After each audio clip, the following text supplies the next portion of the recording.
Merci Frédéric, merci à tous nos intervenants de cette première partie de vos interventions brillantes et qui nous ont éclairé sur l'exercice. Je rappelle, c'est un retour sur l'exercice par lui-même. On a un peu de temps, on va faire une petite pause. Des questions peut-être dans la salle pour nos intervenants, nos premiers intervenants. Est-ce que vous avez des... Ah, une question sur la communication. Attends, on vous apporte un micro pour qu'on vous entende.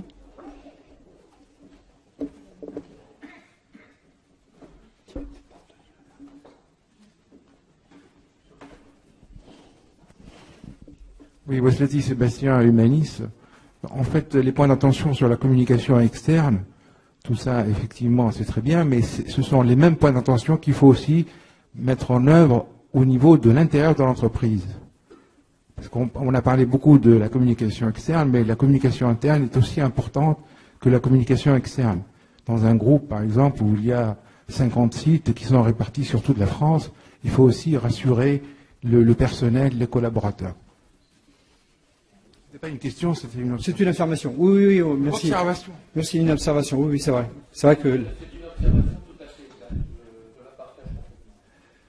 Oui, on l'a vu avec les événements du mois d'avril-mai, avec les grandes entreprises qui ont été touchées, que vous évoquiez. Effectivement, ça a été un enjeu de communication extérieure, mais surtout interne aussi pour rassurer les collaborateurs sur le devenir de leur entreprise. D'autres questions? Oui, bonjour. En fait, ça va être une question, remarque. Dans le cadre d'une crise, pour justement rebondir sur la communication interne, il y a une chose qui est importante quand on veut garder un secret, c'est de ne le dire à personne ou d'augmenter progressivement le cercle des personnes concernées qui ont quelque chose à voir dans la gestion de crise. Est-ce que c'est quelque chose qui a été imaginé dans l'exercice?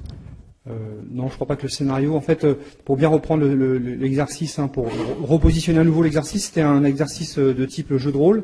Donc les gens ont été désignés dans un rôle en particulier. On leur a dit qu'elles seraient dans un hôpital ou dans un laboratoire d'analyse médicale. On leur a pas dit exactement quel serait le scénario de l'attaque, entre guillemets. Elles l'ont découvert quand le premier stimuli est arrivé, quand elles ont découvert le ransomware. Donc elles se sont un petit peu débrouillées. Il n'y avait pas d'organisation. C'était un peu ça n'a pas été la bonne franquette, mais on a vu dans le film, c'est un peu parti des fois dans toutes les directions, si je puis dire, mais ça a été le cas d'ailleurs. C'est-à-dire que les données, en fait, sont gardées et ne sont transmises qu'à ceux qui ont à savoir. C'est ce qu'on dit classiquement. Alors normalement, je pense aux grandes structures, on a une politique de sécurité qui exige une certaine confidentialité, etc. Et la difficulté qui a effectivement pas été envisagée là, c'est que la politique de sécurité puisse continuer à s'exercer pendant la crise. Et ça, c'est pas évident. Vous en avez l'exemple tous les jours. Quand un PC plante, la première chose que peut demander l'assistant, c'est tiens, donnez-moi votre mot de passe, comme ça on va vous débloquer. Donc c'est cette politique de sécurité pour moi qui doit être maintenue pendant la crise, sachant que c'est un exercice difficile puisque pendant la crise, on va avoir à cœur de faire remarcher le système et souvent les gens ils vont vous dire oui la politique de sécurité on verra après. Mais c'est très très bien que vous le rappeliez là. Et alors, on a une pratique chez ONE qui est d'aller même jusqu'à faire signer un accord de confidentialité aux gens qui se joignent à la crise au fur et à mesure qu'on les fait rentrer dedans.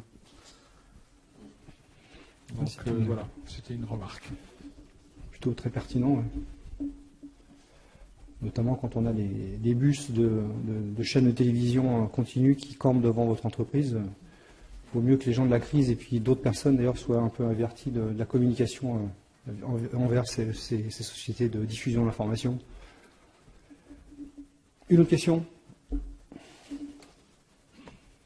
En fait, c'était pour apporter un élément de réponse qui était lié au contexte de l'exercice. Comme on n'avait pas de fiche de crise ni de guide, on était parti du principe en communication de base. Les pires attitudes qu'on pouvait avoir, c'était le blackout, ou d'arriver et de dire à qui nous appellerait de l'extérieur que tout va bien.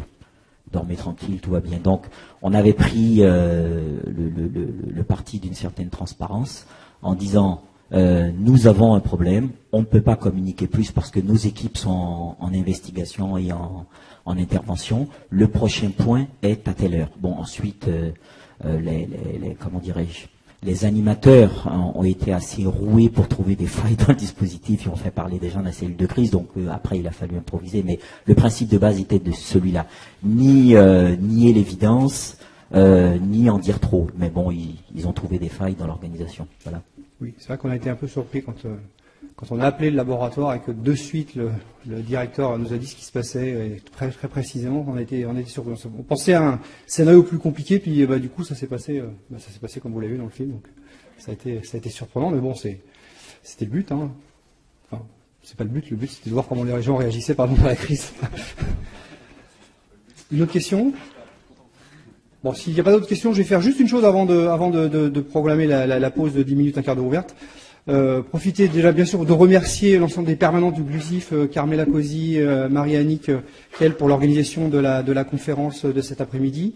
De remercier plus particulièrement et plus chaleureusement Florence Anzakowski, notre chargée de mission, pour encore quelques semaines, puisqu'elle nous quitte le 1er novembre, pour l'organisation de la conférence aussi, et puis surtout pour l'organisation de la cellule, enfin pas de la cellule de crise, pardon, mais de l'exercice par lui-même. Merci beaucoup Florence. Et puis je voudrais profiter de cette occasion aussi pour vous présenter notre nouveau délégué général avec un E, puisque tradition oblige, nous avons recruté une jeune femme, donc Lumina Duluc, qui prend les fonctions de délégué général au sein du GLUSIF en remplacement de Florence. Donc bienvenue Lumina, bonne chance et bonne route pour toi Florence. Et puis je vous incite à maintenant prendre pas un verre, pardon, pas encore, mais une petite pause.